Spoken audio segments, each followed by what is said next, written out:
Hey everyone, welcome back to Vault 9. My name is Jeff. We're here with episode 2. Last week we discussed the murder of Charlie Kirk. This week we're going to discuss media division and how we're being pitted against each other while the people that pull the strings laugh at us. Division doesn't just appear out of nowhere.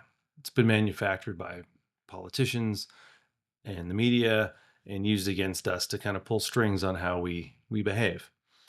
Um, and it can condition people and has started to condition us to see each other not as fellow citizens who disagree with certain things like we used to for many years, but as enemies, all determined on which side of the spectrum we're voting on. And if you look at the last few years, particularly since 2020, it's been quite obvious as how that's been done and how well it actually works. We'll start off with COVID. And COVID, I mean, I remember back to it. It was a public health crisis, and for the most part, North American citizens, actually worldwide, people were scared. And our life, we had not handled a pandemic. We'd heard about Spanish flu. We had heard about measles, smallpox, all these things that we never thought we'd have to deal with, and we were scared. And for the most part, people, all of us, complied at the start when we were told to stay home, when we were told to lock down, when we were told to mask up. And for months, years, a year at least, I think we all did that. And then the vaccine started to roll out, and that's where we started to see this huge divide based on labels. It was the very first, it wasn't even political at that point. It became vaxxed versus unmasked, or sorry, vaxxed versus vaxxed, and then masked versus unmasked. That was the first kind of crack in that we're all in this together narrative that we had been dealing with. Um, by picking a side, and again, sometimes it was mixed. Some people were vaxxed, didn't want to wear the mask anymore, and they did that in protest. And what was signaling is which tribe you were part of if you believed one way or the other. Families got split apart, friendships were ended, neighbors were ratting each other out. It was a pretty telling switch from we're all in this together to I see my neighbor has 3 cars in their driveway. I'm going to go call the rat line to get them fined. And that's how intense it got. Those are real examples. You had dinner tables that were divided. You had people banned from going to restaurants, their office, their gym. Um, Parents were told that they were endangering their children if they questioned any of the mandates. And we some members of the public, they're tearing each other apart, having all kinds of violent outbursts. Our political leaders, who are supposed to keep the peace, they enforce the harshest rules, and they were out breaking them. We saw it all the time. It was private parties for them, it was dinners, it was travel, and it set a double standard. It was, well, politicians know better and politicians are allowed to do this, but regular people, no, the rules apply to you and you will be fined. Rules for thee and not for we, type of thing. Um, which again led to, I think, the further narrative about people questioning the safety or the um, effectiveness of the vaccine and the rules in general. And the general consensus to a lot of people was it wasn't about safety, it came down to control. And through that control, they turned people against each other.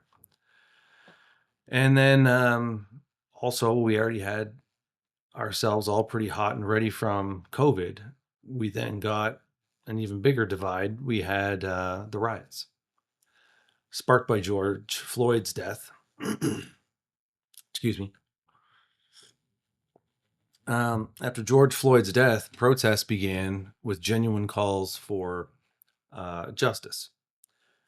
And at the time, it was pitted that a group of police officers cruelly kneeled on this poor dude, and despite his pleas for help, they didn't get off him. He asphyxiated and he died. And yeah, that was horrible and shouldn't have happened. And at surface, that sounded really horrible. and justice needed to be done in that case. Unfortunately, what happened was uh, justice calls turned into violent rioting, and we saw it in city after city. Looting is where it started, and then all of a sudden they're firebombing police stations, they're attacking cops, and businesses are destroyed, police precincts are torched, innocent people were getting beaten in the streets.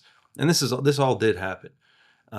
Billions of dollars in damages. Entire neighborhoods were completely gutted from riots, uncontrolled riots. And the line repeated over and over and over again were that these riots were mostly peaceful. And that phrase wasn't anywhere near neutral. That was complete narrative management by the media. Mm. Now, the violence was minimized, because the cause was politically convenient. And that created a new fracture. If you believed the media coverage, you thought that the chaos was overblown. If you trusted your eyes or actually lived in these areas, you knew that it wasn't. And that split between lived experience and what the media told us, widened that gap even further. Once again, the conflict wasn't about what actually happened, it was about whether people even agreed on what the reality of that situation was. That's also spilled over to university campuses. And look at the campuses. For years now, students have been taught that disagreement is dangerous. Words can be violence, and that silencing opponents is a form of safety that's justified because the students are taught that their beliefs are right and anyone else is wrong, and any means, including violence, are okay to silence that or to voice your disapproval.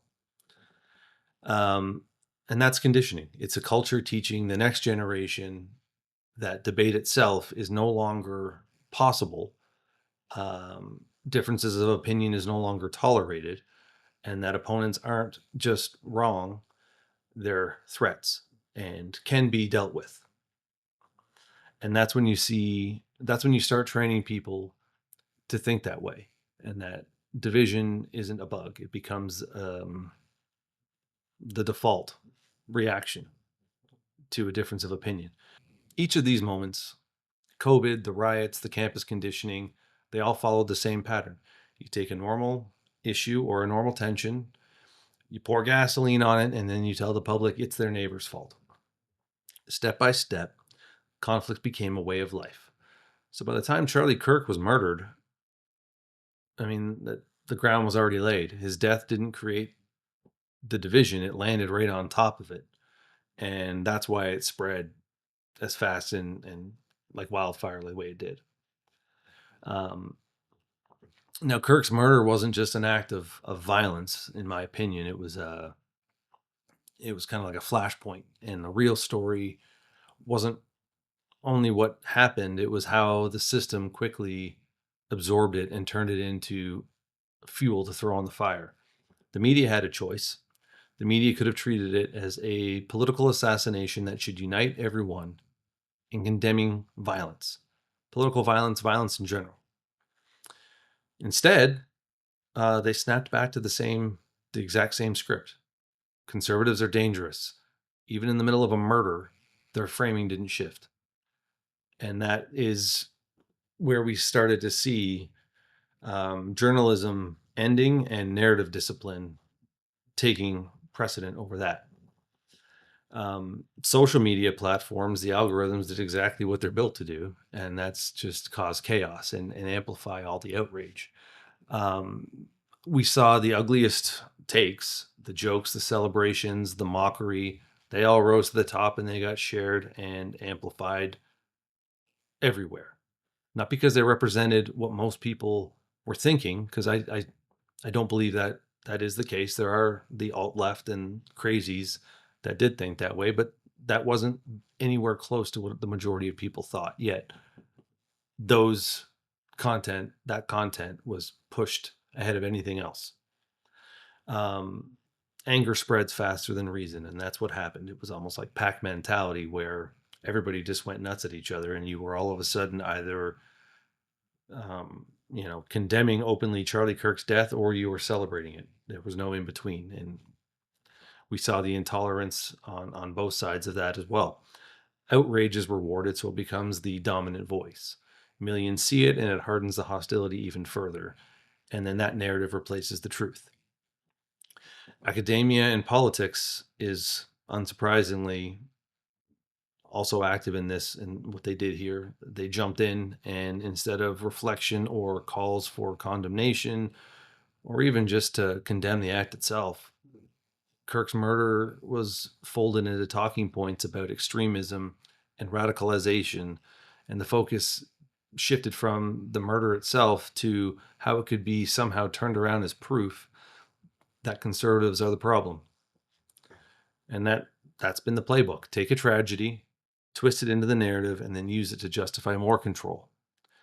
That's why I called it the flashpoint. The murder itself was horrific, but the way that it's been spun shows us the real danger. It didn't create division, it revealed how deep that division already is and how quickly it can be weaponized. And we're seeing the fallout now in the UK, in US, in Canada. We're now starting to see hate speech laws floated. And again, under the current politics, they always bring this stuff out under the veil of a tragedy so that they can justify it, take advantage of people's emotions, and ram it through. And once they do that, there's no going back from it. So, those couple of examples, that we've seen, how does this keep happening? Is the question. Because we're a month after Charlie Kirk's murder, and you turn on the news any day, and there's nothing but violent conflict now. And that's happening because the media machine, or the conflict machine, if we're calling it, I know it sounds 1984ish, but it moves in unison. The media, big tech, academia, they all push the same direction. Starting with the media frames events to keep one side permanently in the wrong and the other side as the righteous. And the more divisive the angle, the more clicks and heat it's going to generate. Rage is now the new currency. Universities pump out studies about hate and radicalization. But look at the bias. The focus almost always goes one way. Conservative spaces are always flagged. Conservative speech is always over scrutinized. Meanwhile, open celebration of violence against conservatives, overlooked and called, well, they deserved it. And that's selective outrage packaged as scholarship. Big tech. Outrage is, like I said, their currency. Rage is their currency. The angrier the posts, the more it spreads, because it's not because it's representative, but because it keeps people glued to their screens and scrolling. And that cycle, anger, amplification of the anger, escalation, that drives the profits up on those that are making the money while deepening the division with regular people. Outrage is the model now. And when you put it all together, you don't just have a mirror of society, you have a machine that's designed to manufacture division. And Kirk's murder wasn't just a tragedy inside that system, it was a big dose of fuel, and the machine made sure that it spread even further. And that to me is where we come to the dangerous part. And that's what's the end game. We have law and policy, manufactured conflict justifies manufactured solutions. And I think that is where we're starting to see things now. Hate speech laws are going to be implemented as safeguards for us. Online harm bills are going to be sold as protection, and expanded surveillance framed as security. But look closely at that. The laws don't target violence. They don't target the people in the streets. They target speech. They target dissent. They target disagreement. They criminalize criticism or differences of opinion under vague emotional terms like hate. And once you set that standard, anything can be labeled as hate. Anything that you say that disagrees with someone can be labeled as hate. And the scope always grows and expands. It doesn't shrink once you bring in that control, it expands. Take Canada, I'm in Canada. Canada's Online Harms Act, the UK's Online Safety Bill, the EU's Digital Services Act.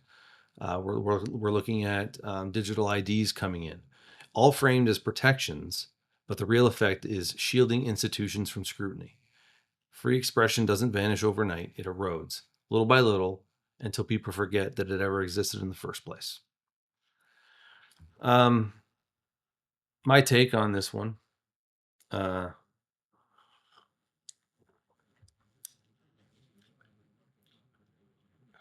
The left versus right war that we're currently seeing didn't just happen organically. It's been engineered. Every little flashpoint, every outrage cycle, every headline has been designed to keep people pissed off and to keep hostility alive. Once the public is fully angry and hostile, control looks like the only solution, and there will be very little resistance to it. The way forward isn't more rage, isn't more anger, isn't more division. It's about clarity. It's staying principled and sharp even when the other side abandons principles. It's exposing the pattern without becoming the caricature that they want you to be. Because once you see the design, you can't unsee it. And once people recognize it, it loses its power. We're seeing a shift on social media, on mainstream media now, where it's increasingly the far left or the left trying to dig in and get more conflict, and they're trying to gaslight more by painting the right as the violent ones. And the right, for the most part, has been quite calm and neutral. There's been no riots, there's been no cities torched, there's been no crazy amounts of violence and protests from the right. We are seeing Antifa torch buildings, start fights, all kinds of civil disruption. And it's interesting because we're seeing that narrative flip where everyone's still trying to label the right as the violent, contentious ones, but the right's just sort of glancing over and saying, well, the proof is otherwise. I still say it is the far left because Democrats, for the most part, liberals, they're not bad people. Most of them are center left. They don't want full control and they don't hate people.